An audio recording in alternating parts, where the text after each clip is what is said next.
جی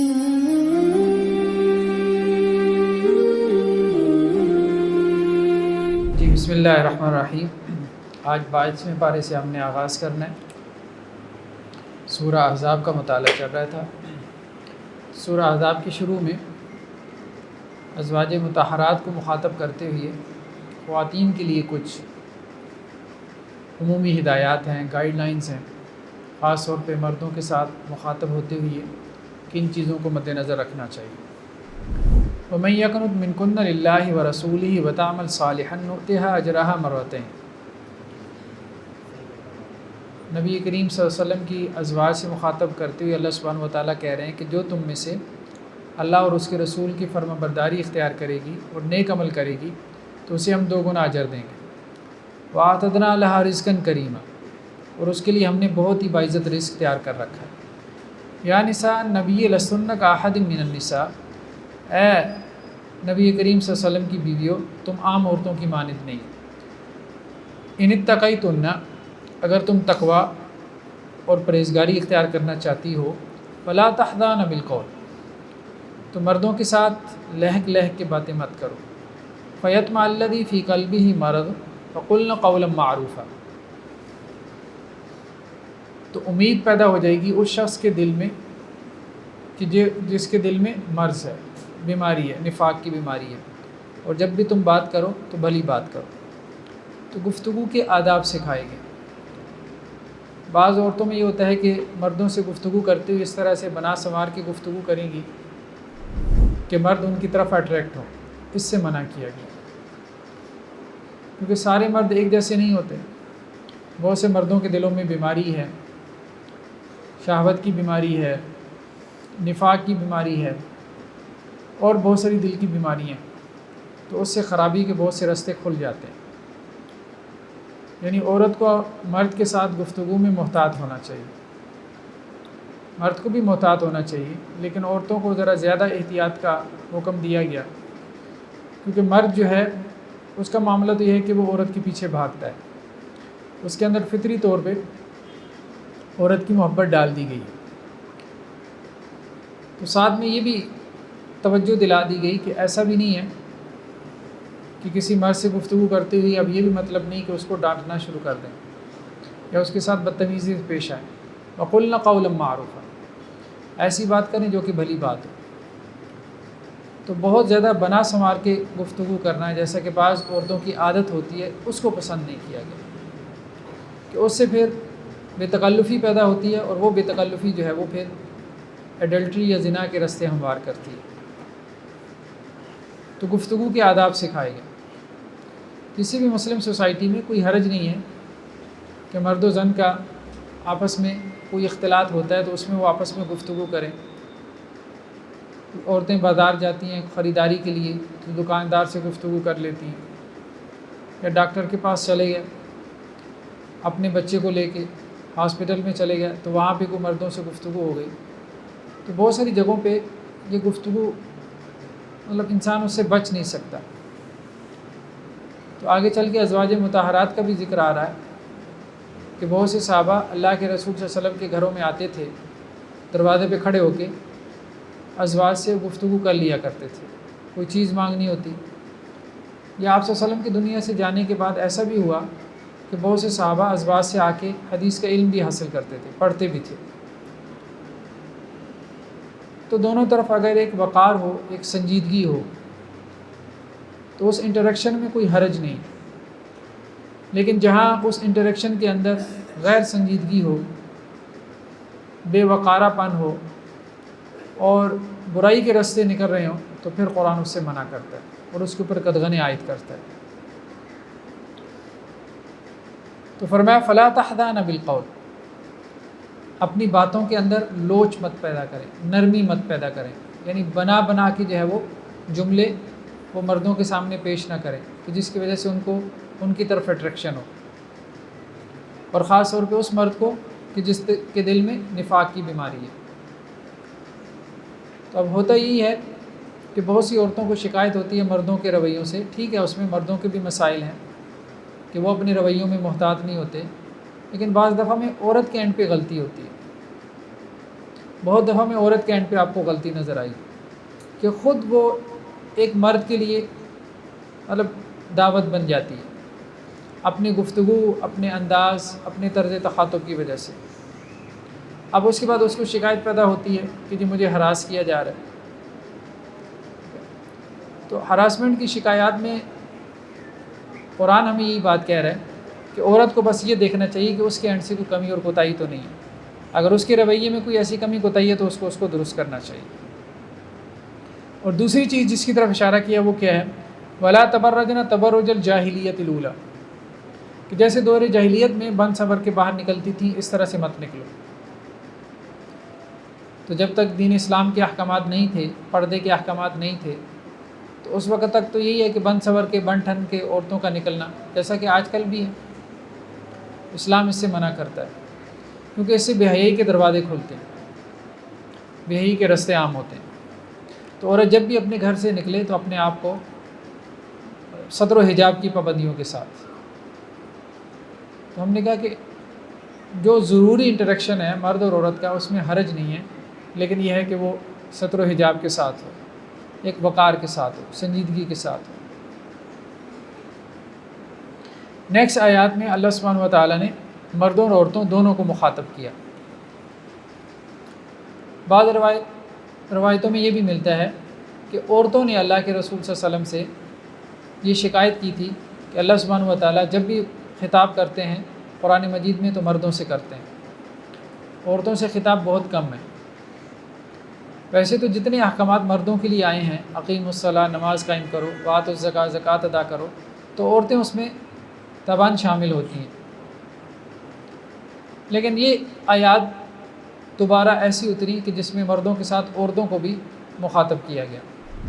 ان المسلمین والمسلمات، مسلمان مرد اور مسلمان عورتیں، والمؤمنین والمؤمنات، مومن مرد اور مومن عورتیں، والقانتین والقانتات، اور فرما بردار مرد اور فرما بردار عورتیں، والصادقین والصادقات، اور سچے مرد اور سچی عورتیں، والصابرین والصابرات، صبر کرنے والے مرد اور صبر کرنے والی عورتیں، والخاشعین والخاشعات، خشوع خضوع اختیار کرنے والے مرد اور خشوع خضوع اختیار کرنے والی عورتیں، والمتصدقین والمتصدقات، صدقہ کرنے والے مرد اور صدقہ کرنے والی عورتیں، والصائمین والصائمات، روزہ رکھنے والے مرد اور روزہ رکھنے والی عورتیں، والحافظین فروجهم والحافظات، اور اپنی شرمگاہوں کی حفاظت کرنے والے مرد اور عورتیں، یعنی بدکاری سے بچنے والے مرد اور بدکاری سے بچنے والی عورتیں، والذاکرین اللہ کثیرا والذاکرات، اور کثرت سے اللہ کا ذکر کرنے والے مرد اور کثرت سے اللہ کا ذکر کرنے والی عورتیں، اعد اللہ لہم مغفرۃ و اجرا عظیما، ان سب کے لیے اللہ تعالیٰ نے مغفرت اور بہت بڑا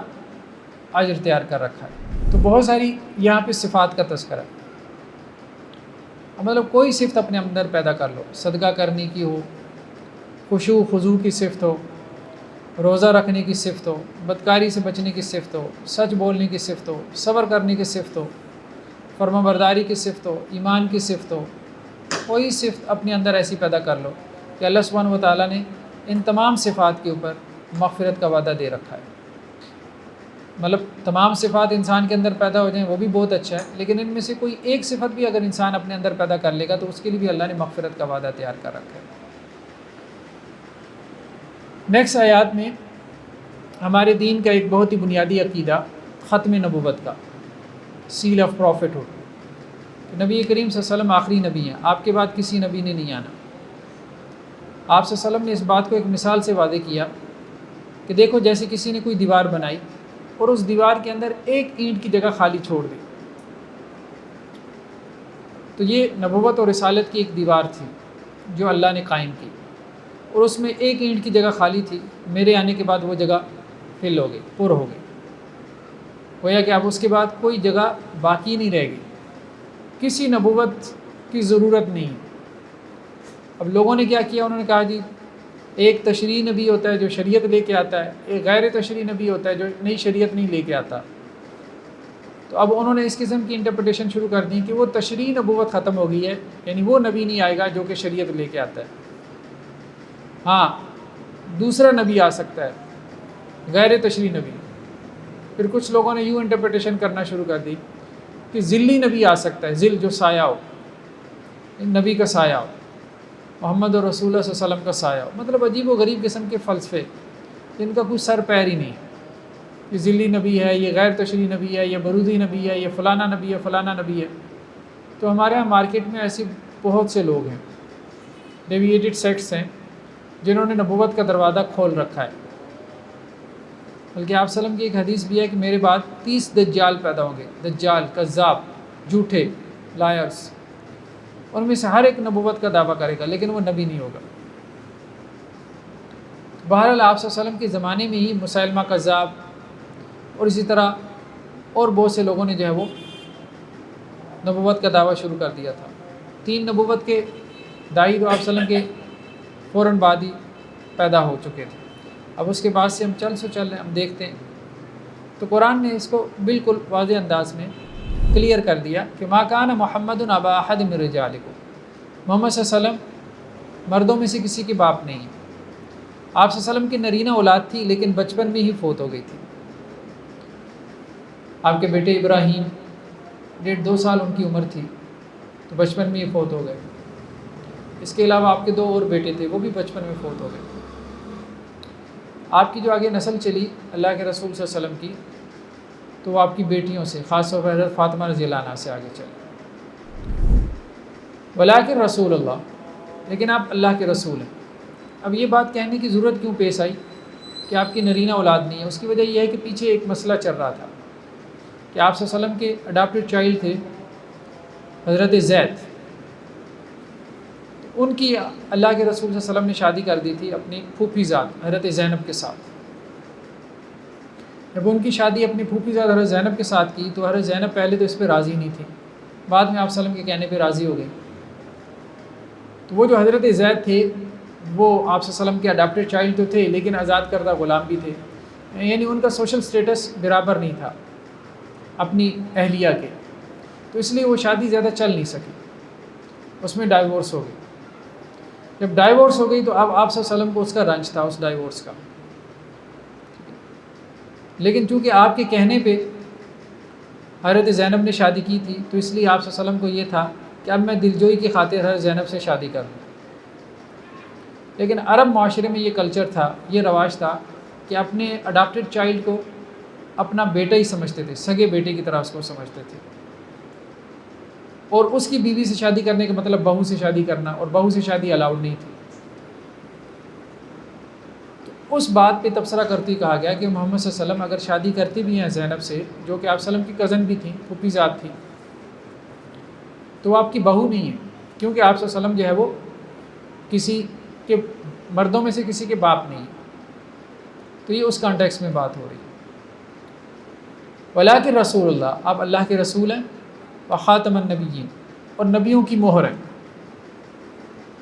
جیسے ہم پوسٹ آفس میں دیکھتے ہیں کہ جب انہوں ڈاک بھیجنی ہوتی ہے تو وہ ڈاک کو کیا کرتے ہیں، باہر سے مور لگا دیتے ہیں، سیل کر دیتے ہیں، لاک کر دیتے ہیں کہ اب اندر کی چیز باہر نہیں جا سکتی، باہر کی چیز اندر نہیں جا سکتی۔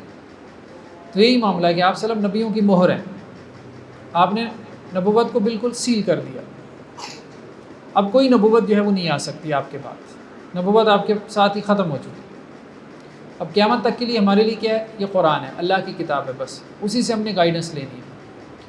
وکان اللہ بکل شیء علیم، اور اللہ تعالیٰ ہر چیز کا علم رکھنے والا ہے۔ نیکسٹ آیات میں کسی کے گھر جانے کے آداب کو سکھایا گیا کہ جب آپ نے کسی کے گھر جانا ہے، بطور مہمان جانا ہے یا ویسی دعوت پہ جانا ہے، تو اس کے کیا آداب ہیں۔ قرآن مجید معاشرتی زندگی کو بہت زیادہ ڈسکس کرتا ہے۔ آپ صلی اللہ علیہ وسلم کے زمانے میں یہی ہوتا تھا کہ جب رسول اللہ صلی اللہ علیہ وسلم کے گھر پہ کوئی دعوت تیار ہوتی تھی تو آپ صحابہ کو بلوا لیتے تھے اپنے گھر پہ دعوت کے لیے۔ اس کی وجہ یہ بھی تھی کہ غربت بھی زیادہ تھی، لوگوں کے پاس زیادہ کھانے کو بھی نہیں ہوتا تھا، تو عموماً آپ صلی اللہ علیہ وسلم کے یہاں دعوت ہوتی تھی گھر پہ۔ اب اس میں ہوتا یہ تھا کہ لوگ اس دعوت سے پہلے آ کے بیٹھ جاتے تھے، چھوٹے چھوٹے حجرے تھے، چھوٹے چھوٹے مکانات تھے، اور پھر دعوت کے بعد بھی، کھانا کھانے کے بعد بھی لوگ وہاں بیٹھے رہتے تھے، مطلب خوشگپیوں میں مصروف رہتے تھے۔ اللہ کے رسول صلی اللہ علیہ وسلم کی اب ایک پرسنل لائف بھی تھی، وہ اس سے متاثر ہوتی تھی، اہل خانہ کی بھی پرسنل لائف تھی، وہ بھی متاثر ہوتی تھی۔ چھوٹے چھوٹے گھروں میں وہ بھی کیا ہوتا تھا کہ زوجہ محترمہ کیا کرتی تھی، دیوار کی طرف منہ کر کے بیٹھ جاتی تھی، کہ گھر میں مرد آئے ہیں، ان کی دعوت کی گئی ہے. اب بہرحال ان کے لیے بھی یہ تنگی کا باعث تھا کہ لوگ زیادہ دیر بیٹھیں، لیکن لوگ اس چیز کا احساس نہیں کر رہے تھے. تو اس پہ پھر قرآن کی آیات اتری کہ دیکھو رسول اللہ صلی اللہ علیہ وسلم کے مزاج میں کیا ہے، نرمی ہے. آپ صلی اللہ علیہ وسلم کے مزاج میں مروت ہے، آپ کسی کو کہتے نہیں تھے، یعنی خود تنگی برداشت کر لیتے تھے لیکن کسی کو کہتے نہیں تھے. پھر قرآن میں جو ہے وہ آیات اتری، نہیں یہ مناسب نہیں ہے. جب کسی کی طرف جاؤ تو ایک مناسب سا وقت وہاں پہ گزارو جس سے تمہارا میزبان تنگ نہ ہو.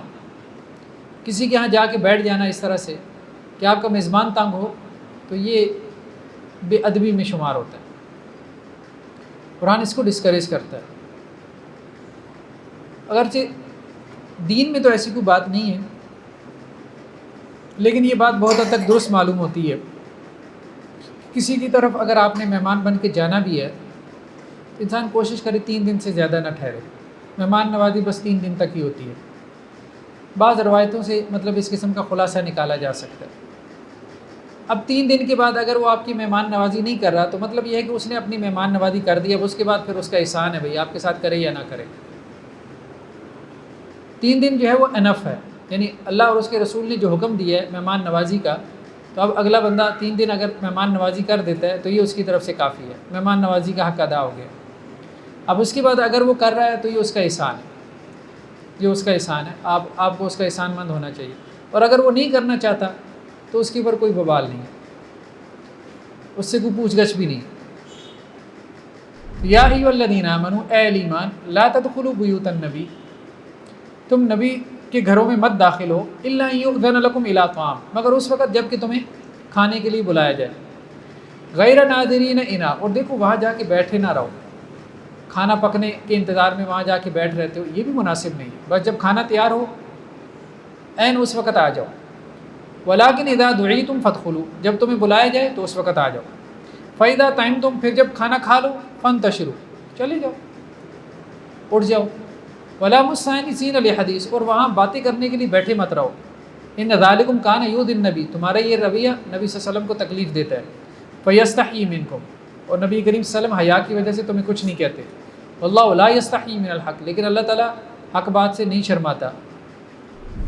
اللہ تعالیٰ تمہیں وعدے کر رہا ہے. تو یہ صرف نبی کریم صلی اللہ علیہ وسلم کے گھروں کے لیے نہیں تھا، آج بھی ہم جب کسی کے گھر میں جائیں تو ایک مناسب سا وقت گزاریں، 1.5 گھنٹہ 2 گھنٹے مناسب سا وقت. زیادہ بوجھ نہ بنے اپنے میزبانوں کے اوپر، وہاں بیٹھے نہ رہے، یہ مناسب نہیں. کہیں پہ بھی آپ دعوت پہ گئے، آپ دیکھیں اہل خانہ نے دعوت تیار کی ہوتی ہے. اب گھر کی خواتین، ان کو کیا ہوتا ہے، انہیں یہ ہوتا ہے کہ بھئی اب یہ برتن جو ہے وہ سمیٹنے ہیں، یہ برتن دھونے ہیں، پھر ساتھ میں جو ہے وہ ہیلپر ہے یا میڈ ہے، اس کے بھی مسائل ہوتے ہیں، اس نے بھی گھر جانا ہے، اس کو بھی دھکے سے روکا ہوا ہے. ٹھیک ہے، تو ایسے میں ان کے تو آپ کی تو باتیں ہوتی ہیں، خوش گپیاں ہوتی ہیں، لیکن یہ ہے کہ ان کا کام بہت بڑھ جاتا ہے، بہت بڑھ جاتا ہے، ان کی ہیڈک بڑھ جاتی ہے. تو ہم نے دوسروں کی طرف جانا ہے، اس لیے نہیں جانا کہ ہم ان کے لیے تکلیف اور اذیت کا باعث بنیں، اس لیے جانا کہ ہم ان کے لیے راحت کا باعث بنیں اور وہ ہمارے لیے راحت کا باعث بنیں. تو اس لیے اپنے میزبان کو بلا وجہ تکلیف میں اور اذیت میں مبتلا کرنا یہ درست نہیں ہے، یہ مناسب نہیں، مناسب نہیں. بہرحال ہمارے ہاں کا خیر یہ کلچر ہے کہ کسی کی طرف لوگ مہینہ مہینہ 2 مہینے جا کے مہمان رہ آتے ہیں. ٹھیک ہے، کلچر کے طور پہ تو وہ درست ہے. اگر خاندانوں میں ایسی ایڈجسٹمنٹ ہے تو اس میں کوئی حرج والی بات نہیں، مطلب وہ اس کو ایکسیپٹ کرتے ہیں. پاس فیملیز کا ماحول ہوتا ہے، ٹھیک ہے، وہ ایسی چیزوں کو ایکسیپٹ کر لیتے ہیں، تو اس میں کوئی حرج والی بات نہیں. لیکن اگر آپ کسی کی طرف مہینہ 2 مہینے کے لیے جا کے بیٹھ رہے ہیں اور آپ سمجھتے ہو کہ آپ اس کے اوپر بوجھ بن رہے ہیں اور وہ اوور برڈن ہو رہا ہے اور وہ اس کو محسوس کر رہا ہے، تو پھر یہ مناسب نہیں، پھر یہ مناسب نہیں، پھر یہ زبردستی کی مہمان نوازی ہے جو آپ کسی سے وصول کر رہے ہیں. تو بس ایک مناسب سا کسی کی طرف آنا جانا، وہ یہی ہے کہ انسان 3 دن جا کے رہ لے. اور بہرحال یہ 3 دن بھی جو ہے زیادہ ہو جاتا ہے بعض اوقات، کیونکہ آج کل ہمارے گھروں کا وہ ماحول نہیں رہ گیا. اب مطلب اس طرح کی فیملی بانڈنگ بھی نہیں رہے گی. کسی کی طرف جا کے جو ہے وہ رہا جائے، وہ ٹھیک ہے. ہمارے بچپن میں کچھ ایسا ماحول ہوتا تھا کہ وہ بچے جو ہے وہ خالہ کی طرف جا کے رہ آتے تھے، وہ بچے جو ہے وہ اپنی پھوپھی کی طرف جا کے رہ آتے تھے ہفتہ 2 ہفتے. اب تو ظاہری بات ہے کہ وہ بھی تنگ پڑتی ہیں کہ اپنا بوجھ ہمارے اوپر ڈال دیا، خود سنبھالتے نہیں اور اپنے بچے ہمارے گھر بھیج دیے، تو یہ مناسب نہیں ہے، مطلب یہ بھی نہیں کرنا چاہیے کہ آپ کے بچے آپ کے قابو نہیں آ رہے، بچہ بگڑ گیا، چلو جی خالہ کی طرف بھیج دو، خالہ اس کو سیدھا کرے گی، ماموں اس کو سنبھال لے گا۔ بھائی ماموں کیوں سنبھالے گا؟ آپ کے بچے آپ خود سنبھالو۔ تو ان چیزوں کو جو ہے وہ مد نظر رکھنا چاہیے۔ وَإِذَا سَأَلْتُمُوهُنَّ مَتَاعًا فَاسْأَلُوهُنَّ مِنْ وَرَاءِ حِجَابٍ، اور جب تم ان سے سوال کرو کسی چیز کا تو ان سے سوال کرو حجاب کے پیچھے سے۔ ازواج مطہرات کی بات ہو رہی ہے، پردے کی اور سے تم ان سے سوال کر سکتے ہو، کوئی حرج کی بات نہیں۔ ہم نے کہا ستر و حجاب کے اندر رہتے ہوئے یہ مرد اور عورت اگر ان کا آپس میں انٹریکشن ہو، بات چیت ہو ضرورت کے تحت، تو اس میں کوئی حرج والی بات نہیں۔ وَذَلِكُمْ أَطْهَرُ لِقُلُوبِكُمْ وَقُلُوبِهِنَّ، یہ تمہارے لیے بھی بہتر ہے اور ان کے لیے بھی بہتر ہے، یعنی تمہارے دلوں کے لیے بھی اور ان کے دلوں کے لیے بھی۔ وَمَا كَانَ لَكُمْ أَن تُؤْذُوا رَسُولَ اللَّهِ، اور تمہارے لیے یہ جائز نہیں ہے کہ تم اللہ کے رسول صلی اللہ علیہ وسلم کو تکلیف یا اذیت پہنچاؤ، مطلب جو ان کے گھر میں جا کے بیٹھ رہتے ہو کھانے کے انتظار میں، یا کھانا کھانے کے بعد وہاں خوش گپیوں میں بیٹھ رہتے ہو، تو یہ تمہارے لیے مناسب نہیں، اس سے رسول اللہ صلی اللہ علیہ وسلم کو تکلیف ہوتی ہے، اذیت ہوتی ہے۔ بس ایک مناسب سا وقت گزارو اللہ کے رسول صلی اللہ علیہ وسلم کی طرف اور وہاں سے پھر چلے جاؤ۔ وَلَا أَن تَنكِحُوا أَزْوَاجَهُ مِن بَعْدِهِ أَبَدًا، اور دیکھو رسول صلی اللہ علیہ وسلم کی بیویوں سے ان کی وفات کے بعد تمہارے لیے نکاح بھی جائز نہیں۔ یہ اللہ کے رسول صلی اللہ علیہ وسلم کی ازواج کے لیے خاص تھا، یہ قانون، یہ قاعدہ، یہ کلیہ کہ ازواج مطہرات سے نکاح جو ہے وہ جائز نہیں۔ ان ذالکم کان عند اللہ عظیما، بے شک یہ بات اللہ کے یہاں بہت بڑی ہے، کیونکہ ازواج کو اللہ تعالیٰ نے امہات المومنین کا رتبہ دیا، تو وہ مومنوں کی مائیں، تو انہیں یہ سٹیٹس دے دیا گیا، اس لیے ان سے نکاح جو ہے وہ اس کو حرام قرار دیا گیا۔ نیکسٹ آیات میں رسول اللہ صلی اللہ علیہ وسلم پر درود و سلام بھیجنے کا حکم دیا گیا۔ فرمایا ان اللہ و ملائکتہ یصلون علی النبی، بے شک اللہ اور اس کے فرشتے نبی صلی اللہ علیہ وسلم پہ درود بھیجتے ہیں۔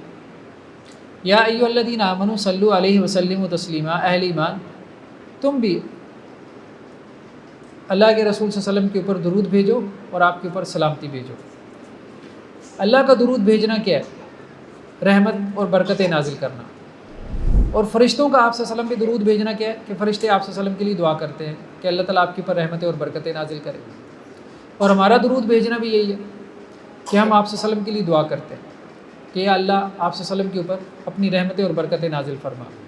نہیں، اللہ کے رسول صلی اللہ علیہ وسلم نے ہمارا بہت کیا، مان لی راتوں کو جاگے، راتوں کو روتے رہے، دنوں میں جو ہے وہ مارے کھائیں، تو بہت تکلیفیں اور اذیتیں برداشت کی، صرف اس بات پہ کہ یہ اللہ کا جو کلمہ ہے یہ زیادہ سے زیادہ لوگوں تک پہنچ جائے، زیادہ سے زیادہ لوگ دار اسلام میں داخل ہو جائیں اور اپنی آخرت سنوار لیں، اللہ کے عذاب سے بچ جائیں۔ تو سب محنت آپ صلی اللہ علیہ وسلم کی اسی ایک نقطے کے گرد گھوم رہی تھی، سب آزمائش آپ نے اسی وجہ سے برداشت کی، تو اس لیے ہمارے لیے یہ لازم ہو جاتا ہے کہ ہم آپ صلی اللہ علیہ وسلم کے لیے درود پڑھیں، آپ کے لیے دعا پڑھیں، وسلموا تسلیما، اور سلامتی کی بھی دعا کریں۔ اللہ کے رسول صلی اللہ علیہ وسلم سے پوچھا گیا کہ اللہ تعالیٰ نے ہمیں قرآن میں حکم دیا کہ ہم آپ کے اوپر درود بھیجیں، تو کیسے درود بھیجیں؟ تو آپ صلی اللہ علیہ وسلم نے پھر آگے سے درود ابراہیمی کی تلقین کی، جو ہم نماز میں پڑھتے ہیں، اللہم صلی علی محمد وعلی آل محمد کما صلیت علی ابراہیم وعلی آل ابراہیم انک حمید مجید، اللہم بارک علی محمد وعلی آل محمد کما بارکت علی ابراہیم وعلی آل ابراہیم انک حمید مجید۔ یہ درود ابراہیمی ہے جو آپ صلی اللہ علیہ وسلم نے سکھایا کہ اس طرح سے میرے اوپر درود بھیجا کرو، میرے لیے اس طرح سے دعا کیا کرو۔ اس کو مختصر بھی کر سکتے ہیں، اللہم صلی علی محمد اتنا بھی پڑھ سکتے ہیں، اللہم صلی علی محمد وعلی آل محمد اتنا بھی پڑھ سکتے ہیں۔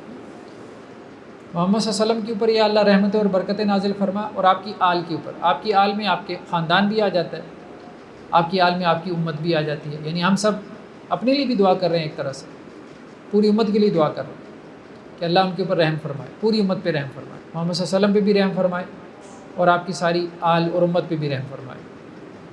اور سلام کیا چیز ہے؟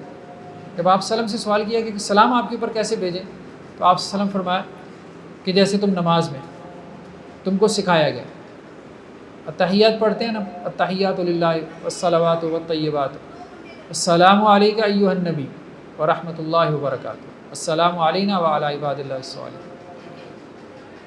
جو دعا ہم مسجد میں داخل ہوتے پڑھتے ہیں تو اس میں بھی یہ الفاظ ہیں، الصلاۃ والسلام علی رسول اللہ،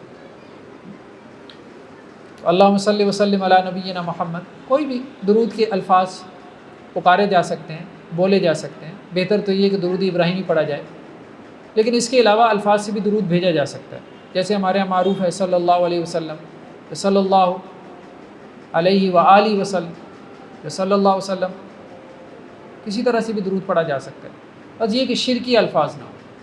بعض لوگوں نے درود کے ایسے الفاظ بنا لیے، وضع کر لیے کہ جن کے اندر شرک کی بو آتی ہے، یا وہ واضح طور پہ شرکی الفاظ ہیں، وہ درود نہیں ہے، وہ درود نہیں ہے، وہ تو بس جنتر منتر ہے جس کو انہوں نے درود کا نام دے دیا۔ درود تو صرف آپ وسلم کے لیے دعا ہے، رحمت کی دعا ہے، برکت کی دعا ہے۔ نیکسٹ آیات میں مسلمان عورتوں کو پردے کا حکم دیا گیا۔ سورہ احزاب کے احکامات ہم نے کہا کہ معاشرتی زندگی سے متعلق ہیں، بہت سے احکامات، تو پردے کے احکامات آپ صلی اللہ علیہ وسلم کی بیویوں کو بھی دیے گئے، بیٹیوں کو بھی دیے گئے، اور عام عورتوں کو بھی۔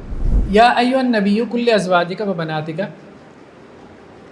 اے نبی صلی اللہ علیہ وسلم آپ اپنی بیویوں سے بھی کہہ دیں، اپنی بیٹیوں سے بھی کہہ دیں۔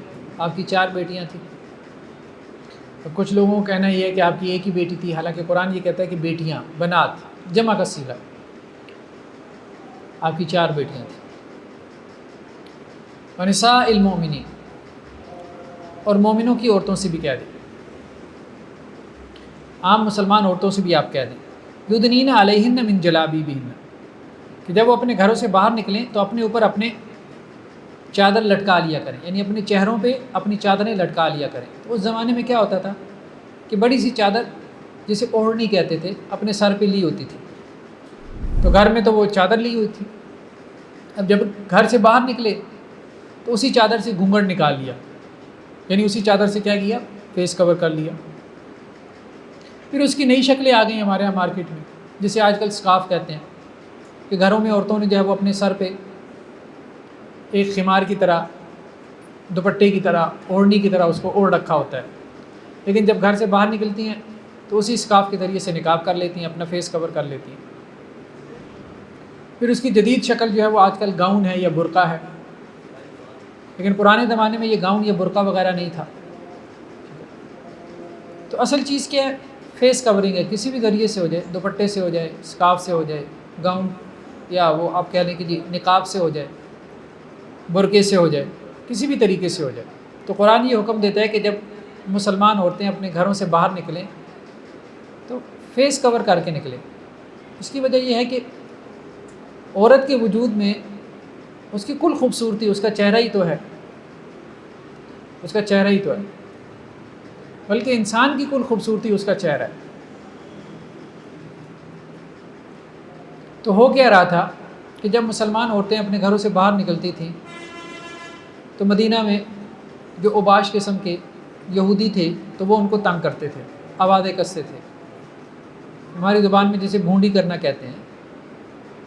بہت سے لڑکے ہوتے ہیں جیسے وہ مستی میں آ کے لڑکیوں کو تنگ کرتے ہیں، اسکول کالج کے باہر کھڑے ہو جاتے ہیں۔ تو اس قسم کے کچھ کریکٹرز وہاں پر تھے، تو پھر پردے کے احکامات اللہ نے نازل کر دیے کہ دیکھو اب اس سے سیگریگیشن ہو جائے گی کہ یہ مسلمان عورتیں جو پردہ کر رہی ہیں، اب کسی نے ان کے اوپر آوازیں کسیں تو پھر اس کو ہم نہیں چھوڑیں گے۔ ذالک ادنیٰ ان یعرفن، یہ زیادہ قریب ہے کہ وہ مسلمان عورتیں پہچانی جائیں، فلا یؤذین، اور پھر ان کو تکلیف اور اذیت نہ دی جائے، وکان اللہ غفور رحیم، اور اللہ تعالیٰ بخشنے والا رحم کرنے والا ہے۔ اس میں کوئی شک نہیں کہ بعض اوقات جو پردہ دار خاتون ہوتی ہے اس کو بھی چھیڑا جاتا ہے، لیکن بہت کم ایسا ہوتا ہے۔ زیادہ تر اب آپ دیکھیں گے کہ جو ہراسمنٹ کے کیسز آتے ہیں یا اسی طرح سے جو خواتین کو شکایات ہوتی ہیں مردوں سے، تو وہ انہی خواتین کو ہوتی ہیں جو پردہ نہیں کرتی۔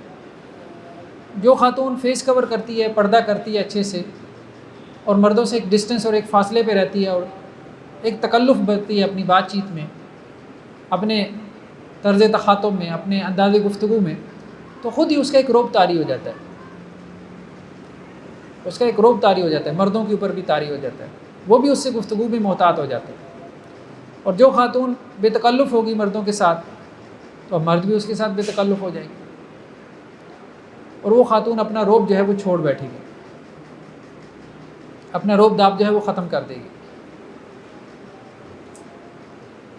تو ہمارے ایک دوست تھے، تو انہوں نے ایک واقعہ سنایا، وہ ایجوکیشن ڈپارٹمنٹ میں تھے، تو وہ کہتے ہیں کہ وہاں ہمارے کچھ آفیسرز تھے، ان کی میٹنگ وغیرہ چل رہی تھی، تو ایک خاتون آفیسر جو کہ نقاب نہیں کرتی تھی، تو وہ کہتے بس میرے دل میں کچھ بات آئی تو میں نے انہیں کہہ دیا کہ خاتون اگر فیس کور کرے تو وہ زیادہ خوبصورت نظر آتی ہے۔ تو وہ بات اس کے دل میں بیٹھ گئی کہ یہ کیا بات ہے کہ ایک خاتون اگر نقاب کرے تو اس کی خوبصورتی بڑھ جاتی ہے۔ تو وہ کہتے ہیں سال بعد ہم ایک اور میٹنگ میں جمع ہوئے، اور اس خاتون نے اپنا فیس کور کیا ہوا تھا، نقاب کیا ہوا تھا۔ تو اس نے پھر بتایا کہ میں نے اس کے بعد ریسرچ کی باقاعدہ، آپ کے لیے ایک جملہ تھا، میرے لیے ایک شاکنگ نیوز تھی، اور ریسرچ کے نتیجے میں اس بات تک پہنچی کہ یہ بات بالکل ٹھیک ہے کہ عورت کا حسن نقاب کرنے سے بڑھ جاتا ہے۔ تو خیر بہرحال ذالک ادنیٰ یعرفن فلا یؤذین، ویسے بھی انسان لاجیکلی بھی سوچے تو اب جس خاتون نے اپنے آپ کو کور کیا ہوا ہے، تو اب باہر کی مٹی سے، گرد و غبار سے اپنی سکن کو وہ بچا لیتی ہے، دھوپ سے، گرمی سے، اور بہت ساری ایسی چیزوں سے۔ اور زیادہ تو یہ بھی ہے کہ اجنبی جو مرد ہیں ان کی مطلب اس قسم کی نظروں سے کہ جو انسان کے لیے اریٹیٹنگ ہوتی ہیں۔ تو پردے میں اللہ سبحانہ و تعالیٰ نے بہت وقار رکھا ہے، اور پردے کے احکامات کے ذریعے سے عورت کو سیکیور کیا۔ باقی ٹھیک ہے کہ جس کے دل میں بیماری ہوگی تو وہ پردے والی خاتون کو بھی گھورنے کی کوشش کرے گا، وہ ایک علیحدہ بات ہے، لیکن سارے مرد بھی بیمار نہیں۔ نیکسٹ جو ہے وہ سورہ سبا کا تذکرہ ہے۔ سبا جو ہے ایک قوم تھی، نیچے ساؤتھ کی طرف جائیں، یمن کی طرف، یعنی مکہ سے نیچے یمن کی طرف، جنوبی عرب جسے کہتے ہیں، وہاں پہ ایک بہت بڑی سلطنت تھی، قوم سبا جسے کہتے ہیں۔ تو ان کا تذکرہ اللہ سبحانہ و تعالیٰ نے یہاں پہ کیا،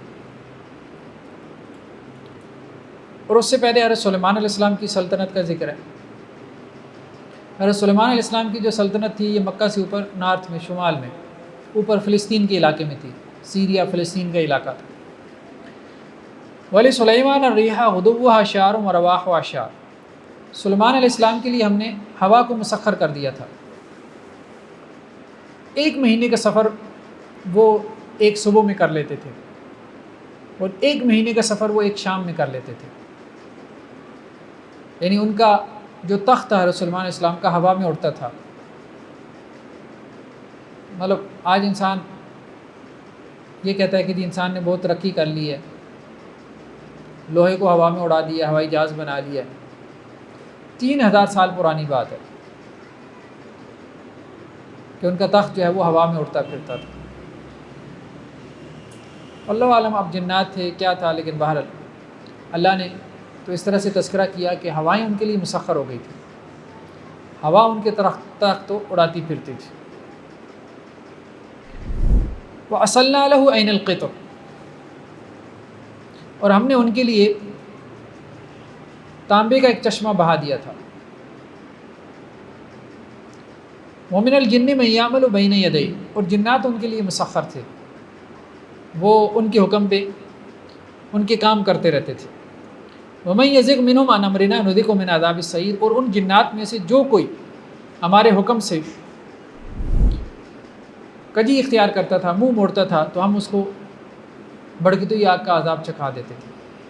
حضرت سلیمان علیہ السلام کے لیے ہوائیں مسخر تھیں، تانبے کے چشمے اللہ نے جاری کر دیے تھے۔ بہت بڑی سلطنت، بادشاہت اللہ تعالیٰ نے حضرت سلیمان علیہ السلام کو دی، جو نہ ان سے پہلے کسی کو ملی، نہ ان کے بعد ملی۔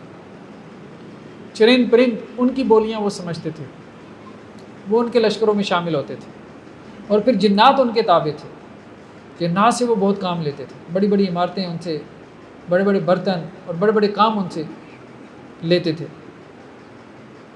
اور اللہ سبحانہ و تعالیٰ نے کہا کہ یہ جنات بھی ہم نے ان کے تابع کیے تھے۔ اور جو ان کی بات نہیں مانتا تھا تو اس کو جہنم کی آگ کا مزہ ہم چکھاتے تھے۔ نیکسٹ آیات میں قوم سبا کا تذکرہ ہے اور اس کی قوم کے اوپر جو اللہ کی طرف سے عذاب آیا۔ یہ یمن کے اندر آباد تھی، بہت بڑی تہذیب تھی۔ لقد کان لسبع فی مسکنہم آیہ، دیکھو یہ آج کل کے جو لوگ ہیں، یعنی جب قرآن مجید نازل ہو رہا تھا تو ان کو پچھلی قوموں کے حالات اور واقعات بیان کیے جا رہے تھے، ان سے سبق حاصل کرو کہ قوم سبا جو ہے ان کے مسکن میں تمہارے لیے نشانی ہے۔ این یمین و شمال، جنتان این یمین و شمال، کہ دو باغات تھے ان کے، کلومیٹرز تک پھیلے ہوئے تھے ان کے باغات، ایک دائیں طرف تھا ایک بائیں طرف تھا، پھلوں کے باغات تھے۔ اب اس قوم کی جو ہے وہ تجارت اسی کے اوپر تھی۔ کلوا من رزق ربکم واشکروا لہ، اپنے رب کے رزق سے کھاؤ اور اس کا شکر ادا کرو۔ بلدۃ طیبۃ ورب غفور، پاکیزہ شہر ہے اور یہ اللہ سبحانہ و تعالیٰ جو کہ بخشنے والا ہے اس کی طرف سے یہ مہربانی ہے۔ اب ان کی زراعت اور ان کی آبپاشی کا نظام بہت مضبوط تھا، بہت بڑا ڈیم انہوں نے بنایا ہوا تھا، جس کی وجہ سے وہ کلومیٹرز تک پھیلی ہوئی جو باغات تھے ان کو وہ پانی فراہم کرتے تھے۔ اور کہا جاتا تھا کہ اس قدر پھل ہوتا تھا کہ اگر کوئی شخص جو ہے وہ اپنے سر پہ ٹوکری رکھ کے ایک طرف سے داخل ہوتا دوسری طرف سے نکلتا تو اس کا سر یا اس کے سر کے اوپر پڑی ٹوکری پھلوں سے بھری پڑی ہوتی تھی، مطلب اسے توڑنے کی ضرورت نہیں پڑتی تھی۔ فَأَعْرَضُوا، پس انہوں نے اپنے رب سے اعراض کیا۔ فَأَرْسَلْنَا عَلَيْهِمْ سَيْلَ الْعَرِمِ، تو ہم نے ان کے اوپر بند کا عذاب بھیجا، یعنی ان کا وہ بند جو ہے وہ ٹوٹ گیا، بند ٹوٹ گیا، وہ ڈیم ان کا ٹوٹ گیا۔ اب اس کے بعد ان کے سارے جو باغات تھے وہ تباہ ہو گئے، برباد ہو گئے۔ وَبَدَّلْنَاهُمْ بِجَنَّتَيْنِ جَنَّتَيْنِ ذَوَاتِي أُكُلٍ حَمْطٍ وَأَثْلٍ وَشَيْءٍ مِّن سِدْرٍ قَلِيلٍ، اور ان کے وہ جو پھلوں کے باغات تھے ان کے بدلے میں دو ایسے باغات ان کے حصے میں آئے کہ جن کے میوے کڑوے کسیلے تھے، اور کچھ جھاڑیوں کے درخت تھے اور تھوڑی سی بیری کے درخت جو باقی رہ گئے، باقی سب تباہ ہو گیا۔ کیوں؟ اللہ کا شکر ادا نہیں کیا اس نعمت کے اوپر، اللہ کی طرف سے ان کو وہ نعمت ملی تھی۔ تو ہوتا یہی ہے کہ انسان بعض اوقات دنیا میں کوئی بڑا نام پیدا کر لیتا ہے، کوئی بڑا کام کھڑا کر دیتا ہے، اب وہ اس کی نسبت اپنی طرف کرنے لگ جاتا ہے، ہم نے ڈیم بنایا، ہم نے ڈیم بنایا، ٹھیک ہے، یہ باغات ہماری محنت کا سبب ہے، ہماری محنت کا پھل ہے۔ ایسا نہیں، جو کچھ اللہ نے دیا ہے وہ اللہ ہی کی طرف سے، جو کچھ تمہارے پاس ہے وہ اللہ ہی کا دیا ہوا ہے، اس کے اوپر اللہ کا شکر ادا کر کے دکھا دو۔ اگر نہیں کرو گے، اعراض کرو گے، ناشکری کرو گے، پھر اللہ تعالیٰ تم سے وہ چھین لے گا۔ تو بس اللہ کی نعمتوں کی نسبت جو ہے وہ انسان اپنی طرف نہ کرے بلکہ اللہ ہی کی طرف کرے۔ چلیں جی، ہمارا نصف پارہ ہو گیا۔ بسم اللہ الرحمن الرحیم، سورہ سبا کا مطالعہ کر رہے تھے، تو نیکسٹ آیات میں اللہ سبحانہ و تعالیٰ نے اپنے قرب کے ذرائع کو بیان کیا کہ وہ کون سے ٹولز ہیں، وہ کون سے ذرائع ہیں، وہ کون سے رستے ہیں جن کے ذریعے سے ہم اللہ کا قرب حاصل کر سکتے ہیں، اللہ کا تقرب حاصل کر سکتے ہیں، یعنی اللہ کے قریب ہو سکتے ہیں۔ وَمَا أَمْوَالُكُمْ وَلَا أَوْلَادُكُمْ بِالَّتِي تُقَرِّبُكُمْ عِندَنَا زُلْفَىٰ، دیکھو تمہارے مال اور نہ ہی تمہاری اولادیں یہ کوئی ایسی چیزیں نہیں ہیں کہ جو تمہیں ہمارے قریب کر دیں گی، اللہ کے قریب کر دیں گی۔ عموماً مال ہو یا اولاد ہو، یہ اللہ سے دور کرنے کا تو ذریعہ بن جاتا ہے، لیکن اللہ کے قریب کرنے کا ذریعہ بہت ہی کم بنتا ہے۔ کون سی چیز اللہ کے قریب کرنے کا ذریعہ بنتی ہے؟ فرمایا الا من آمن وعمل صالح، ایمان اور عمل صالح، ایمان لانے کے بعد نیک عمل کرتے رہو۔ تو ایمان تو بندہ ایک مرتبہ لے آتا ہے اور نیک عمل اس نے ہمیشہ کے لیے کرنا ہے، تو بس عمل صالح کے اوپر ڈٹ جاؤ، نیک اعمال کے اوپر ڈٹ جاؤ۔ تو جتنا زیادہ تم نیک اعمال کرو گے، نیکی کے اوپر کاربند رہو گے، اتنا زیادہ تم اللہ کے قریب ہوتے چلے جاؤ گے۔ فَأُولَٰئِكَ لَهُمْ جَزَاءُ الضِّعْفِ بِمَا عَمِلُوا، تو یہی لوگ ہیں جن کے لیے کئی گنا اجر ہے ان کے اعمال کا، یعنی جو ایمان لانے کے بعد مسلسل عمل صالح کی زندگی گزارتے ہیں۔ وَهُمْ فِي الْغُرُفَاتِ آمِنُونَ، اور یہی لوگ ہیں کہ جو قیامت والے دن اونچے اونچے بالا خانوں میں ہوں گے، یعنی اونچے اونچے محلات کے اندر امن اور سکون کے ساتھ پیسفل لائف کے اندر ہوں گے۔ تو اللہ کا تقرب حاصل کرنے کے ذرائع میں سے مال اور اولاد نہیں بلکہ ایمان اور عمل صالح، اس کو ہمیں فوکس کرنا ہے۔ مال اور اولاد بہت دفعہ میں انسان کے لیے فتنہ بن جاتا ہے، یعنی اللہ سے دور کرنے کا ذریعہ بن جاتا ہے۔ نیکسٹ آیات میں تنہائی کی غور و فکر کی دعوت دی گئی ہے۔ اللہ کے رسول صلی اللہ علیہ وسلم جب مجلس میں دعوت دیتے تھے تو اب جیسے ایک ہجوم کی سائیکالوجی ہوتی ہے، جیسے ماب سائیکالوجی کہتے ہیں، کہ ایک بندہ انکار کرتا ہے تو ساری انکار کی پوزیشن لے لیتے ہیں۔ تو اس لیے ان کو کہا گیا کہ مجلس میں یہ جو ایک دوسرے کی تم بلائنڈ فالوئنگ شروع کر دیتے ہو، اس سے ذرا اوپر اٹھ کے سوچو اور تنہائی میں ذرا غور و فکر کرو کہ تمہارے صاحب محمد صلی اللہ علیہ وسلم کیا دعوت دے رہے ہیں۔ قل انما اعظکم بواحدہ، آپ ان سے کہہ دیں میں تمہیں ایک ہی نصیحت کرتا ہوں، ان تقوموا للہ مثنی و فرادا، دو دو کر کے بیٹھ جاؤ یا اکیلے اکیلے کر کے بیٹھ جاؤ، تنہائی میں بیٹھو یا زیادہ سے زیادہ دو لوگ آپس میں بیٹھ جاؤ، پھر غور کرو کہ محمد صلی اللہ علیہ وسلم کیا کہہ رہے ہیں۔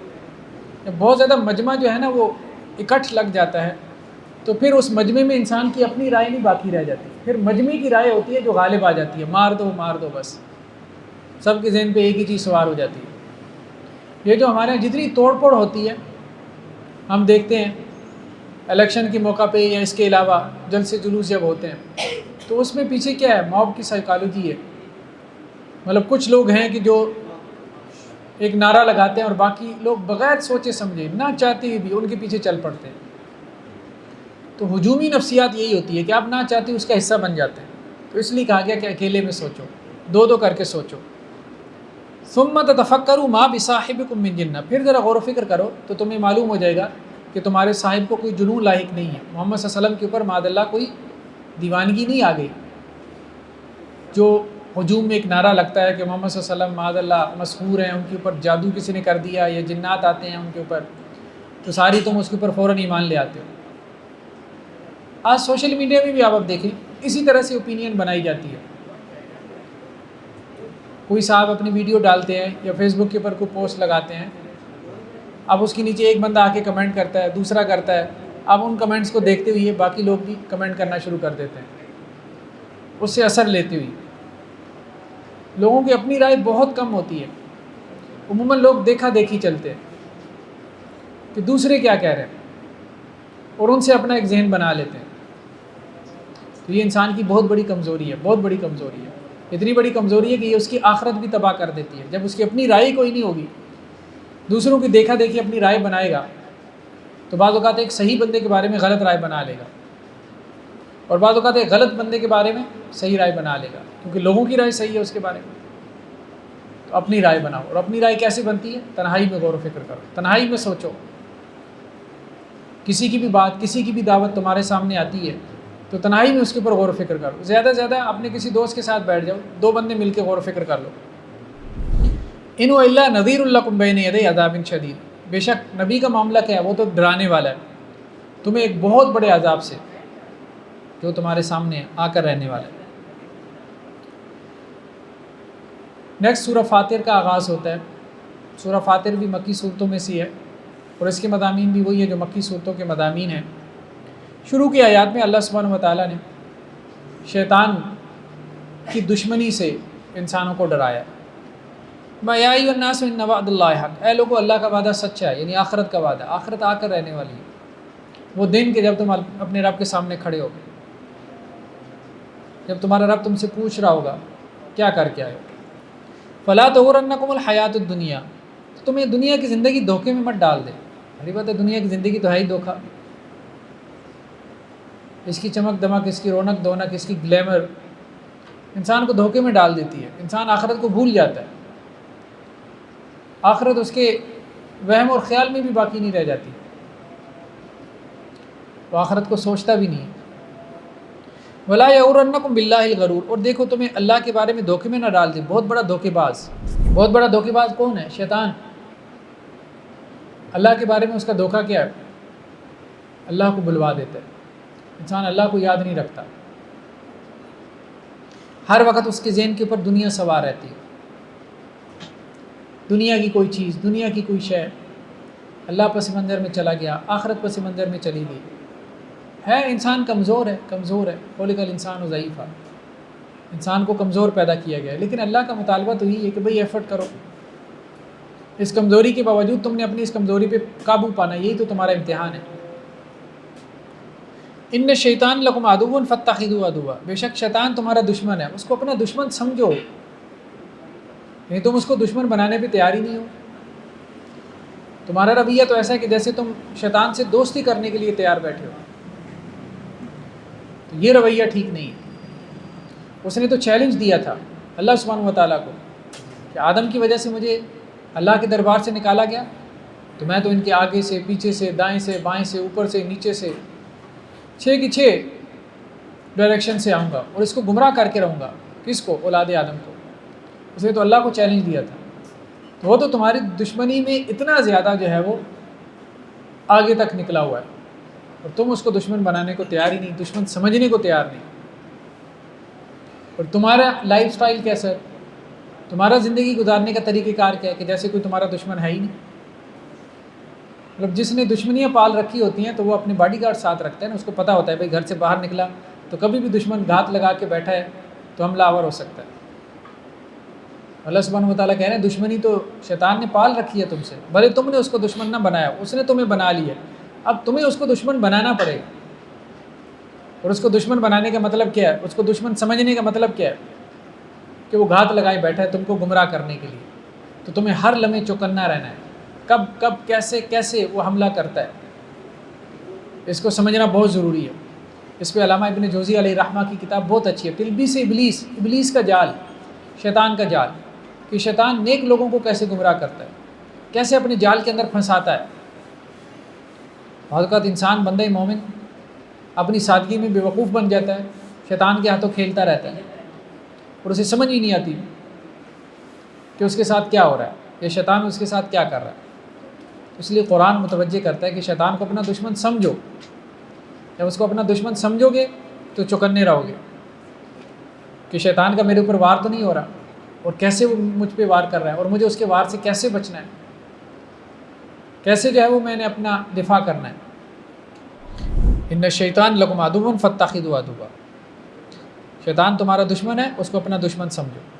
انما یدعو حزبہ لیکونوا من اصحاب السعیر، اور شیطان بے شک اپنے گروہ کو دعوت دیتا ہے،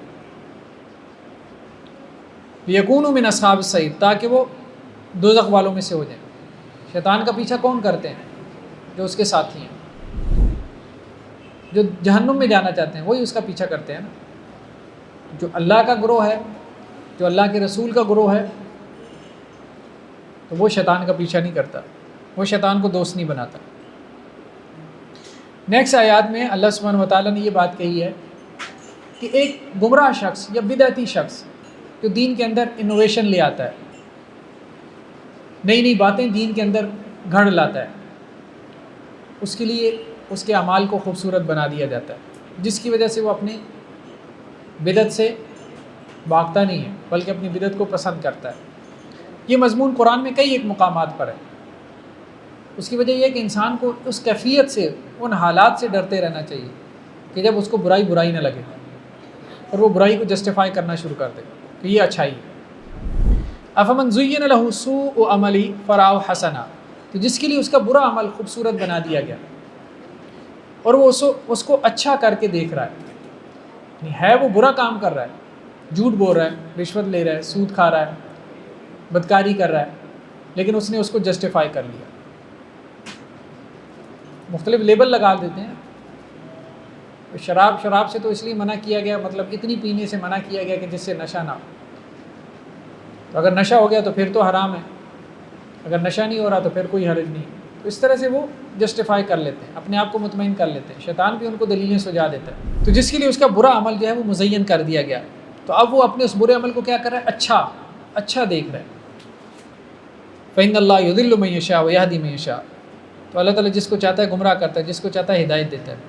فلا تذب نفسک علیہم حسرات، تو اے نبی صلی اللہ علیہ وسلم آپ ان کے اوپر حسرتوں کا اظہار نہ کریں کہ آپ کی جان ہی ان کے اوپر حسرتیں کر کے جاتی رہے۔ دیکھیے بہت سارے لوگ ہیں انہوں نے شرک کو جسٹیفائی کر لیا، یعنی شرک کریں گے لیکن آپ کے ساتھ بحث کریں گے کہ ہم ٹھیک کر رہے ہیں، ہم ٹھیک کر رہے ہیں، یہ شرک نہیں ہے، اور اس کو وہ عین توحید سمجھ رہے ہوں گے، قبر کے اوپر جا کے سجدہ کریں گے، غیر اللہ کی نظر نیاز مانیں گے، یعنی وہ چیزیں جن کو قرآن نے صراحتاً شرک کہا ہے، الٹی سیدھی قصے کہانیاں من گڑت روایتیں اٹھا کے لے آئیں گے اور ان کو اپنے حق میں دلیل بنا کے پیش کریں گے کہ یہ شرک نہیں، یہ کیا ہے؟ ان کے برے اعمال کو شیطان نے ان کے لیے خوبصورت بنا دیا۔ اب وہ بیچارے اس شرک سے نکل ہی نہیں سکتے۔ ایک تو یہ نا کہ انسان سمجھ رہا ہو کہ میں یہ شرک کر رہا ہوں، سمجھ ہی نہیں رہا، شیطان نے اس کی بدعت کو اس کے لیے خوبصورت بنا دیا، وہ بدعت کو عبادت سمجھ رہا ہے، کیسے نکلے گا اس سے؟ ان اللہ علیم بما یصنعون، بے شک اللہ تعالیٰ باخبر ہے اس سے جو کہ وہ کرتے ہیں۔ نیکسٹ آیات میں اللہ تعالیٰ نے شرک کی مذمت میں ایک مضمون بیان کیا جو کہ قرآن میں کئی ایک مقامات پہ پہلے بھی آ چکا۔ دیکھو یہ جو انبیاء ہیں، اولیاء اللہ ہیں، جیسے انبیاء میں سے حضرت عیسیٰ علیہ السلام کو پکارا گیا، نبی کریم صلی اللہ علیہ وسلم کے ساتھ بھی بہت سارے لوگوں نے شرکیہ نظریات کو وابستہ کر دیا۔ پھر اولیاء اللہ میں بہت نام ملتے ہیں، مداروں پہ جو کچھ ہو رہا ہے وہ ہمارے سامنے ہے۔ شاہ عبد القادر جیلانی علیہ رحمہ کے ساتھ یا حضرت علی حجویری علیہ رحمہ کے ساتھ جو کچھ ہو رہا ہے وہ ہمارے سامنے ہے۔ ان تدعوہم لا یسمعوا دعاءکم، دیکھو اگر تم ان کو پکارو گے تو وہ تمہاری دعا نہیں سن سکتے۔ جو اللہ کے پاس پہنچ گئے، قبروں میں چلے گئے، عالم برزخ میں جی رہے ہیں، وہ تمہاری دعا نہیں سن سکتے، ان کا رابطہ اس دنیا سے منقطع ہو گیا، ڈسکنیکٹ ہو گیا، وہ تمہاری بات اب نہیں سن سکتے۔ جب تک دنیا میں تھے تب سن سکتے تھے، وہ بھی فزیکل لاس کے تحت، اس سے بالا تر ہو کے نہیں۔ وَلَوْ سَمِعُوا مَا اسْتَجَابُوا لَكُمْ، اور اگر چلو سن بھی لیں تمہاری بات، تمہیں جواب نہیں دے سکتے۔ وَيَوْمَ الْقِيَامَةِ يَكْفُرُونَ بِشِرْكِكُمْ، اور قیامت والے دن وہ تمہارے شرک کی نفی کریں گے، جن کو تم پکار رہے ہو، جن سے تم دعائیں کر رہے ہو، جن سے تم نے امیدیں لگائی ہوئی ہیں کہ وہ تمہاری دنیا کے مسئلے بھی حل کر رہے ہیں اور قیامت والے دن بھی تمہاری شفاعت کریں گے، قیامت والے دن وہ تمہارے شرک کا انکار کریں گے۔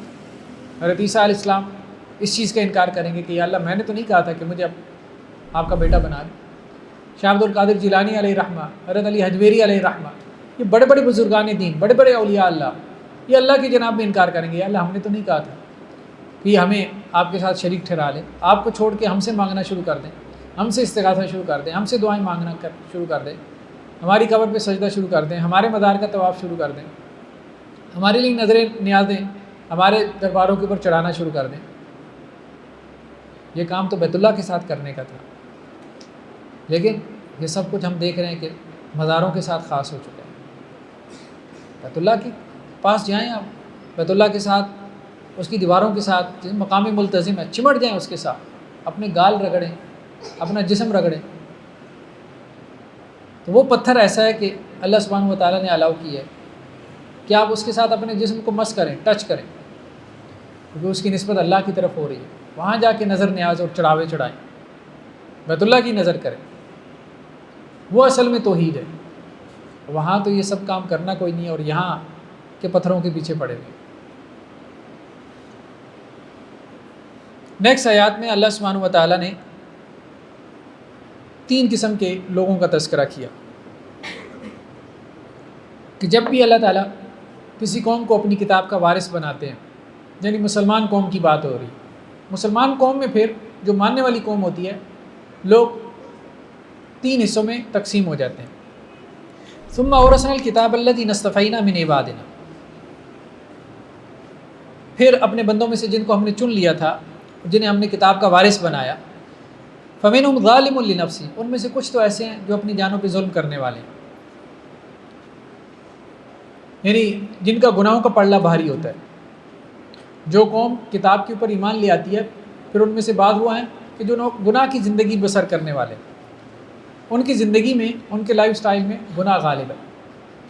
ومنہم مقتصد، اور ان میں سے وہ ایسے بھی ہیں، یعنی دوسرا گروہ ایسا ہے جو میانہ رو ہے، ملے جلے ان کے اعمال، کبھی گناہ کی طرف، کبھی نیکی کی طرف، کبھی اللہ سے لو لگائی ہوئی ہے اور کبھی جو ہے وہ شیطان کے پیچھے چل پڑے۔ تو دوسرا گروہ وہ ہوتا ہے کہ جن کے کھاتے میں نیکیاں بھی ہے اور گناہ بھی ہیں، یعنی ان کا معاملہ ملا جلا ہوتا ہے۔ رمضان میں جیسے مسجد میں نظر آنا شروع ہو جائیں گے، جیسے رمضان ختم ہوگا تو اس کے بعد مسجد سے غائب ہو جائیں گے، تو ملے جلے لوگ ہیں، مقتصد سے مراد۔ ومنہم سابق بالخیرات باذن اللہ، اور تیسرا گروہ وہ ہے کہ جو نیکیوں میں آگے بڑھ جانے والے ہیں اللہ کے حکم سے. تو جو لوگ کتاب پہ ایمان لے کے آتے ہیں ان میں سے ایک وہ ہے کہ جو غفلت کی زندگی میں پڑے ہیں، گناہ میں پڑے ہوئے ہیں، کوئی نیکی کی طرف رغبت نہیں ہے. میجورٹی تو ایسے لوگوں کی ہوتی ہے. اور کچھ ایسے ہیں کہ بس آن آف چلتے رہتے ہیں دین پہ، کبھی نمازیں بہت اچھی کر لیں اور کبھی جو ہے وہ پتہ ہی نہیں ہے ہفتہ ہفتہ نمازوں کا. اور کچھ ایسے ہیں کہ جو نیکی میں سبقت لے جانے والے ہیں، یعنی ان کی زندگی میں نیکی غالب ہے. ذالک هو الفضل الکبیر. تو یہ بہت بڑی کامیابی ہے. ان تینوں قسم کے لوگوں کو دین کی طرف لانے کی علیحدہ طرح سے کوشش کرنی چاہیے. دیکھیں سارے لوگ ایک جیسے نہیں ہو سکتے. ہم یہ کہیں کہ سارے السابقون الاولون ہو جائیں، ساری جو ہے وہ پکے ٹھکے دیندار بن جائیں، ایسا نہیں ہوگا. یہ تینوں قسم کے لوگ جو ہے وہ قیامت تک رہیں گے. مسلمانوں میں بھی رہیں گے ایسے لوگ جن کے گناہ غالب ہیں، ایسے جو آن آف آتے جاتے رہتے ہیں، اور ایسے جو کہ نیکیوں میں آگے بڑھنے والے ہیں، یہ رہیں گے. کرنے کا کام کیا ہے؟ کرنے کا کام یہ ہے کہ ہر طبقے میں جو ہے وہ دعوت کا کام جیسا وہ طبقہ ہے اس اعتبار سے کرنے کی ضرورت ہے. ٹھیک ہے، ہمارے یہاں بہت سے لوگ، جیسے ہم آپ کہہ لیں گے ایک بری مثال لے لیتے ہیں، فلم انڈسٹری کی مثال ہے. اب بہت سارے لوگ ہیں وہاں سے نکل آتے ہیں، ایکٹرز ہیں، ایکٹریسز ہیں، جو وہاں سے نکل آتے ہیں، چھوڑ دیتے ہیں. بہت اچھی بات ہے. جنید جمشید انہوں نے میوزک چھوڑ دیا، دین کی طرف آ گئے. لیکن سارے میوزیشین، سارے سنگرز نہیں آتے.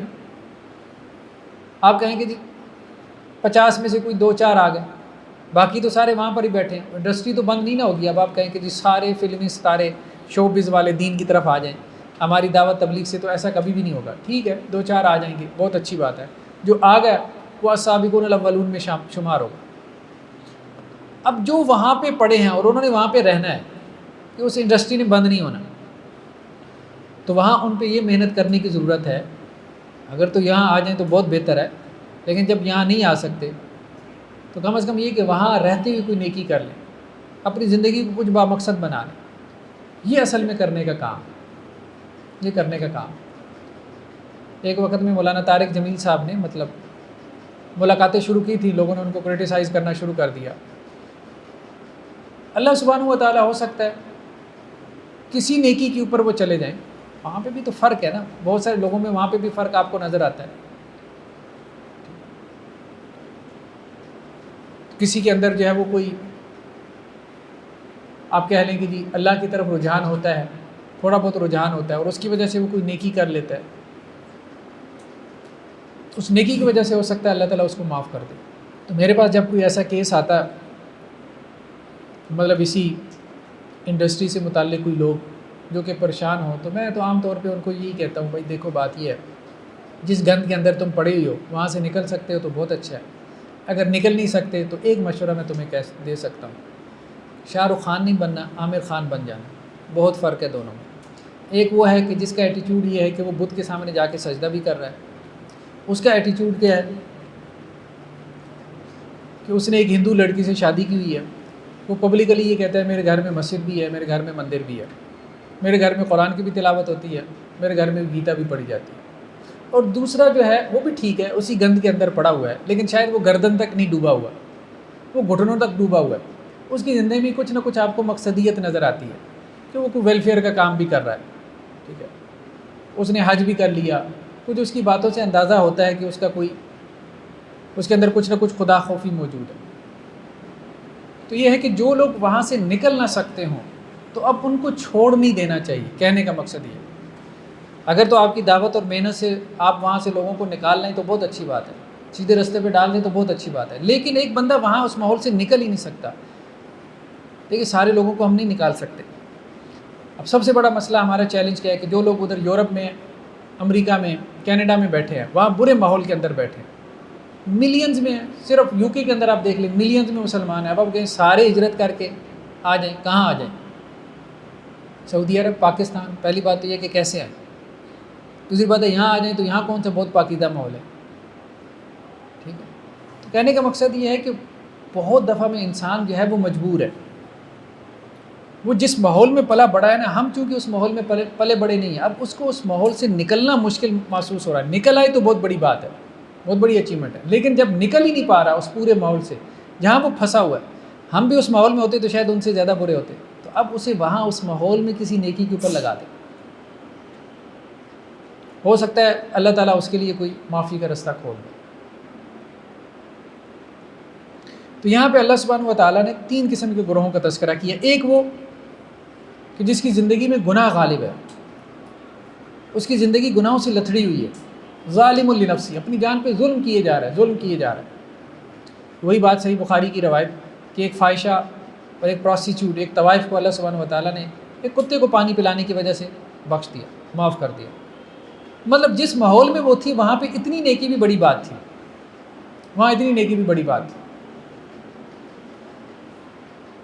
اور دوسرے وہ جو کہ مقتصد ہیں, میاں نہ رو ہیں, کبھی ادھر کبھی ادھر آ جا رہے ہیں. اور تیسرے وہ جن کو اچھا ماحول مل گیا, اب ان کی لائف جو ہے وہ نیکیوں کے اوپر گزر رہی ہے.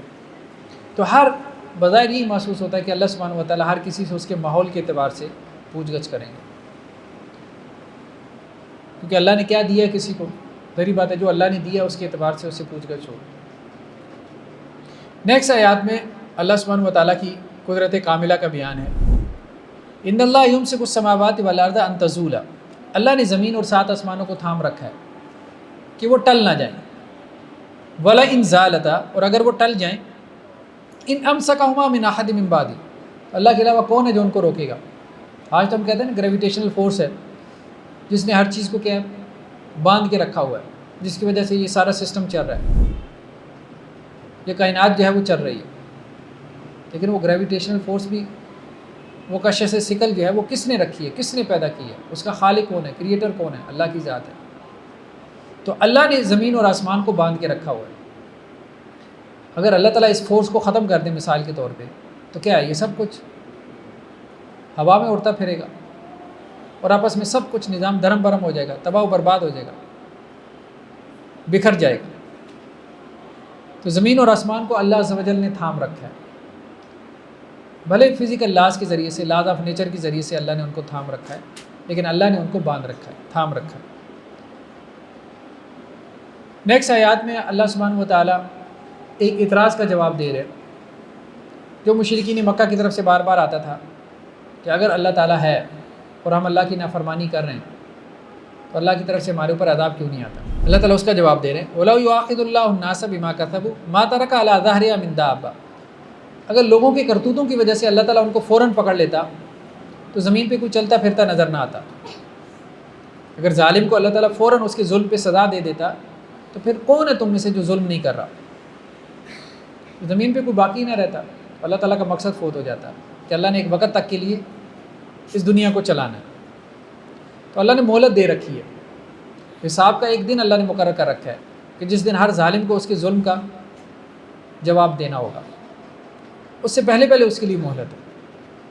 وَلَٰكِن يُؤَخِّرُهُمْ إِلَىٰ أَجَلٍ مُّسَمًّى, لیکن اللہ تعالیٰ مہلت دے رہا ہے وقت مقرر تک کے لیے. فَإِذَا جَاءَ أَجَلُهُمْ فَإِنَّ اللَّهَ كَانَ بِعِبَادِهِ بَصِيرًا, تو بس جب ان کا وہ مقررہ وقت آ جائے گا تو ہر ایک کو اس کا بدلہ مل جائے گا. اور دیکھو اللہ تعالیٰ اپنے بندوں کو دیکھ رہا ہے, کوئی چیز اللہ سے, اللہ کی نگاہوں سے اوجھل نہیں ہے, سب اللہ کے علم ہے, اللہ کے نالج میں. چلیے جی, ہمارا 22واں پارہ مکمل ہو گیا. جی بتائیں جی, آج کیا سیکھا ہے؟ جی ہاں, اللہ کا قرب حاصل کرنے کا, اللہ کے قریب ہونے کا بہترین طریقہ کیا ہے کہ ہم ایمان لے آنے کے بعد مسلسل نیکی کرتے رہیں, مسلسل کچھ نہ کچھ نیک کام کرتے رہیں. جی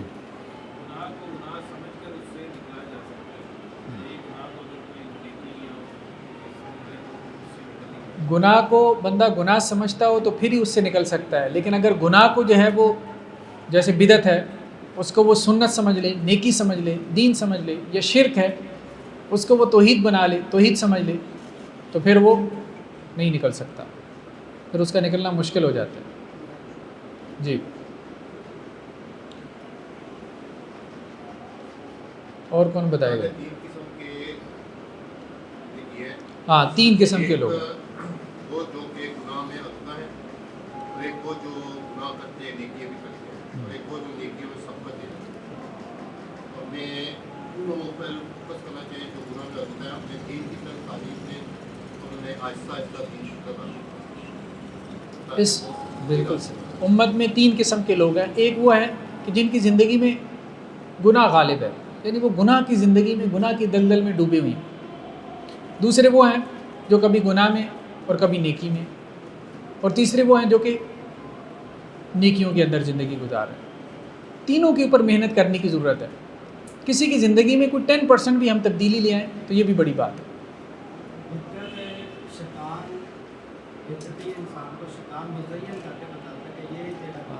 بدعت کو جو ہے وہ شیطان مزین کر دیتا ہے، خوبصورت بنا دیتا ہے. جی، شیطان ہمارا کھلا دشمن ہے. ٹھیک ہے، شیطان کو ہمیں دشمن بنانا ہے اور شیطان کو ہمیں دشمن سمجھنا ہے. جی ہاں، ہمیں لوگوں کو دین کی دعوت دیتے رہنا چاہیے. ٹھیک ہے، چلیں جی، ماشاء اللہ. اور جی، آج ہم نے پردے کے احکامات پڑھے. کیا جی، کسی کے گھر کے آداب بتائے گے کہ اس کے گھر جائیں تو زیادہ تر بیٹھے ہیں. ہاں، یہ بہت اہم چیز ہے.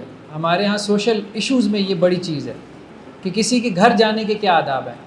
کسی کے ہاں اگر دعوت آپ کی گئی ہے تو آپ اس کے ہاں گئے ہیں تو وہاں اب زیادہ دیر نہیں بیٹھنا تاکہ آپ کے میزبانوں پہ بوجھ نہ پڑے. تو رسول اللہ صلی اللہ علیہ وسلم کے زمانے میں بھی یہی ہو رہا تھا کہ آپ صلی اللہ علیہ وسلم کے گھر پہ اصحاب آتے تھے، دعوت پکتی تھی تو لوگ کھانا تیار ہونے سے پہلے آ کے بیٹھ جاتے تھے اور پھر کھانا کھانے کے بعد بھی بیٹھے رہتے تھے. اس سے آپ صلی اللہ علیہ وسلم کو تکلیف ہوتی تھی، آپ کی پرسنل لائف ڈسٹرب ہوتی تھی. تو کسی کی طرف مہمان بن کے جانا ہے تو بس پھر اپنے میزبان کا دھیان کرنا ہے کہ اس کو اوور برڈن نہیں کرنا. جی ہاں، میزبان اگر نہیں اٹھنے دینا چاہ رہا تو پھر ٹھیک ہے، لیکن مسئلہ یہ بھی ہے نا کہ آپ میزبان مطلب بعض اوقات تو جو ہے نا وہ مردوں کو تو یہ ہوتا ہے کہ جی ہم تو گپے مارے نا. اب ان کو کیا پتہ پیچھے عورتوں کا مسئلہ کیا ہے کہ وہ کچن سارا کھلارا پڑا ہوا ہے، میڈ نے بھی چلے جانا ہے، وہ اکیلے ان کے سر پہ آ جانا ہے. ٹھیک ہے، تو وہ پھر تنگ ہو رہی ہوتی ہیں بعض اوقات. خواتین گھر کی نا سارا دن وہ دعوت پکانے میں ایک تو جو ہے وہ ان کے پسینے نکلے ہوتے ہیں، پھر اس کے بعد یہ ہے کہ آپ مہمان زیادہ دیر تک بیٹھے رہیں تو وہ پھر تنگی محسوس کرتی ہے. بس یہ ہے کہ آپ بھی تنگ نہ ہوں اور آپ کے گھر والے بھی تنگ نہ ہوں. ایک اور اہم بات ہم نے سیکھی کہ اللہ کے نبی آخری نبی ہیں، آخری رسول ہے، ان کے بعد کوئی نبی نہیں. ہاں، ایک اور بہت اہم چیز ہم نے یہ سیکھی ہے کہ اللہ کے نبی صلی اللہ علیہ وسلم آخری نبی ہیں. ٹھیک ہے، سورہ احزاب کی آیت تھی کہ آپ صلی اللہ علیہ وسلم نبیوں کی مہر ہے، تو آپ کے بعد کوئی نبوت نہیں ہے. جو بھی اب نبوت کا دعویٰ کرتا ہے، نبی ہونے کا دعویٰ کرتا ہے، وہ جھوٹا ہے. جی